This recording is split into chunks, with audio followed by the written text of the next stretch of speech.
thing on our to-do list is to make sure that you understand your Social Security options. So for about half of all retirees, well, it's more than half of all retirees. I think it's like about 60 to 70% of all retirees. Social Security ends up making up about 50% of their income that they're bringing in. Of course, they make up the rest of that from pensions or investments or something, one of those things. But it makes up a much larger part of your retirement income than I think a lot of people think about. And so it's really important to understand what your options are and what the implications would be if you take at different retirement ages. And some things to consider with that are your life expectancy. If nobody in your family has lived past age 75, it's probably not a very good idea for you to wait until you're age 70 to start taking Social Security, even though you might get more.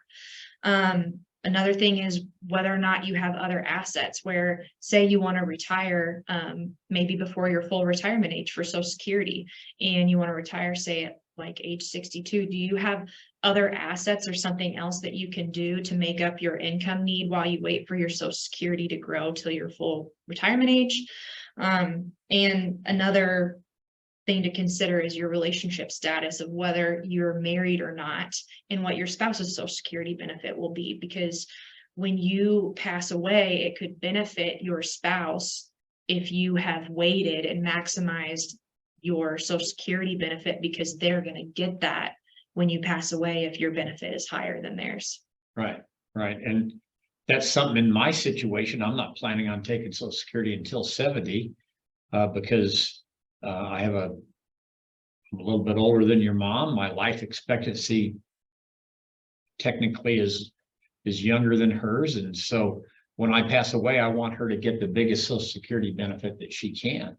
One of the things that we use to help people plan for Social Security, because it's very complicated, and I think probably everybody needs help. I would think most people need help. We have a kind of the state-of-the-art software that we use for Social Security timing, and I'm not going to go into all the ins and outs of it, but we personalize this for each person's situation and their Social Security benefit, and help them figure out when the best time and the best strategies, because there's multiple different strategies to take Social Security is for their situation.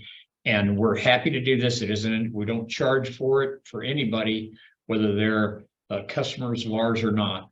So if you are near retirement, everybody that's near retirement should at least know this information so that they can make the right decisions. Because what this is showing on the screen here is the present value dollars of different times of taking Social Security. And so just look at those numbers, $895,000.